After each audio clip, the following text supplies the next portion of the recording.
Kalau kita menggantungkan nasib kita pada Allah luar biasa. Ada seorang syekh, saya dengarkan ceramahnya, menarik sekali. Saya tidak tahu orang itu siapa, tapi cuplikannya saya dapatkan dari seorang teman dari Jeddah yang mengirimkan ke saya. Orang ini cerita, syekh ini menceritakan, cuplikannya ada di HP saya, dia bilang, saya satu waktu pernah ke Mesir, dan di Mesir ini, saya lagi dari satu daerah mau ke Kairo, dari Iskandaria, satu kota, mau ke Kairo. Itu saya tiba di Kairo mungkin sekitar jam 2 malam. Pesawat saya selepas subuh harus berangkat kembali ke Saudi. Dia bilang, saya telepon pengurus masjid, saya mungkin mau mampir di masjid yang saya ceramah kemarin di Kairo itu. Saya mau tinggal di sana mungkin 2 jam, 3 jam istirahat. Nanti habis itu baru kemudian saya berangkat ke Saudi habis subuh. Dia bilang, saya masuk ke masjid, tiba jam 2 malam, turun dari mobil, saya lihat masjid, lampunya nyala semua nih. Kemudian setelah saya masuk masjid, saya temukan ada orang di mihrab, imam, lagi sujud, nangis-nangis. Luar biasa, tangisannya itu kalau orang dengar membuat orang yang dengar pun mau menangis. Jadi saking luar biasa dia, merengeknya sama Allah dalam sujudnya. Kata syekh ini, saya pun sambil berdoa sama Allah, ya Allah kabulkan permintaannya orang ini. Walaupun saya belum tahu apa yang diminta gitu. Dia bilang selesai dia sholat, saya dekati dia, saya bilang, Masya Allah, doa apa ini? Luar biasa ini. Doa yang diikuti dengan tangisan di sepertiga malam menjelang subuh. Allah turun ke langit bumi, dikabulkan nih. Dia bilang, demi Allah syekh. Karena syekh ini orang Arab biasanya panggil, bisa orang pintar, bisa orang kaya, bisa orang tua. Jadi kalau antum dipanggil syekh, jangan bangga dulu ya. Karena banyak maknanya itu. Ya. Jadi, dipanggil syekh, dia tidak tahu, biasa juga di Saudi begitu ya. Kalau ada orang kita tidak kenal dipanggil syekh, syekh, sini syekh. Walaupun antum bukan syekh sebenarnya gitu. Ya. Maka dia bilang, demi Allah syekh, dia tidak tahu kalau ini orang memang ulama gitu. Istri saya sekarang lagi dirawat di rumah sakit, dan saya harus bayar 14.500 jenih atau ponnya Mesir. Saya harus bayar rumah sakit. Kalau enggak istri saya enggak bisa dioperasi. Ini sudah parah sekali. Kata syekhnya, jadi gara-gara itu kau sujud sama Allah. Dia bilang, iya, lanjutkan nangis sama Allah. Allah tidak akan menyanyiakan orang yang ikhlas minta padanya. Lanjutkan, nikmati sujudmu. Pasti Allah akan berikan jalan keluar. Dia bilang, iya baik. Orang itu dia bilang kembali lagi ke mihrab, nangis lagi. Sholat sujud sama Allah, ya Allah. Dan dalam doanya begitu, ya Allah, istri saya mau dibayar besok rumah sakitnya. Jumlahnya sekian, saya tidak pegang uang 1 jenih pun. Ini 14.500 jenih, banyak sekali. Maka dia bilang, orang ini bilang, baiklah kalau begitu. Syekhnya ini bilang, saya mau tidur dulu. Saya istirahat 1 jam, menjelang azan subuh dia bilang, ada marbot masjid datang bangunin saya. Sudah azan, saya sholat qobliyah, sholat sunatul fajr. Waktu iqamah, pengurus masjid tahu kalau dia ini ulama, dipanggil, dia bilang, syekh tolong jadi imam. Dia bilang, saya capek, baru istirahat 1 jam, 2 jam malam. Biarlah imam. Dia bilang, tak apa-apa, ayat-ayat pendek aja, baca surah-surah pendek aja. Kata syekh, baiklah. Dia bilang, saya baca surah-surah pendek.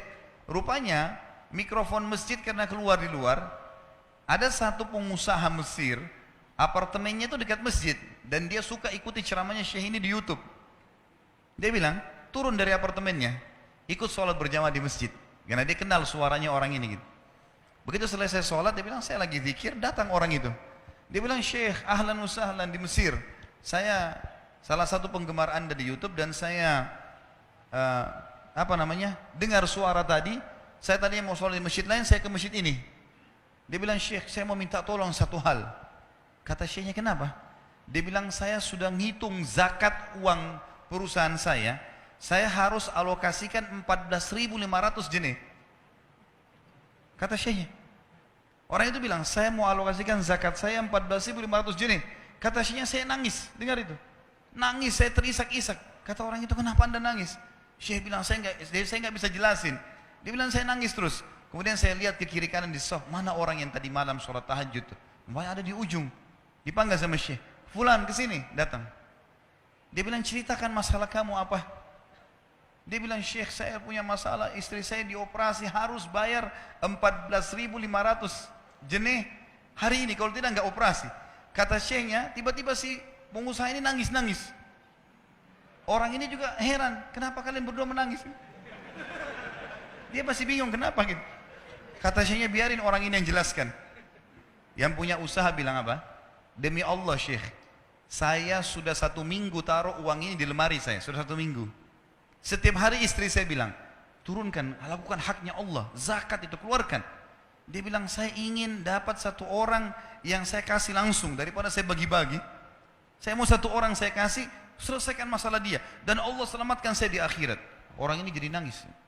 Orang yang punya minta butuh nangis. Kata pengusahanya, ini uangnya silahkan, 14.500. Semoga Allah selesaikan urusan saya di akhirat gara-gara saya bantu kamu. Kata syekhnya, demi Allah yang terjadi, orang ini yang siapa namanya, orang yang punya uang ini yang dikasih uang, dia tiba-tiba lupakan saya dan lupakan si pemilik uang. Dia langsung angkat kepalanya ke langit sambil menangis mengatakan, ya Allah, aku mencintaimu. Terpenuhi kebutuhannya, gitu kan? Kuasa Allah. Teman-teman, cuman kita selalu buru-buru. Kalau seseorang kita di perusahaan mau dinaikkan gajinya saja, mau naikkan jabatannya, dia harus tulis permohonan. Tidak mungkin juga baru hari ini dimasukkan kemudian ketuk ruangan di rootnya, mana permintaan saya kemarin, atau hari ini, nggak mungkin.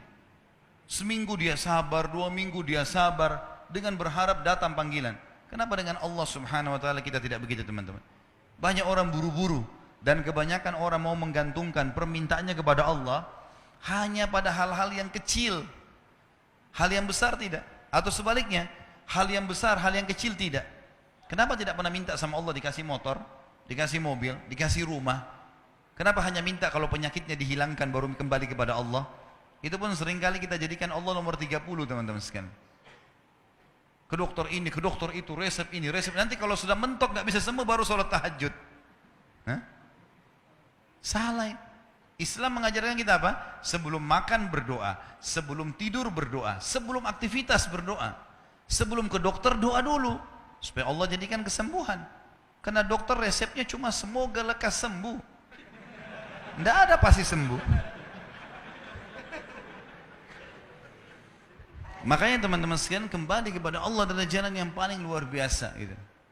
Coba merengek kepada Allah SWT. Allah pasti tidak akan pernah memungkiri janji-janjinya. Baik.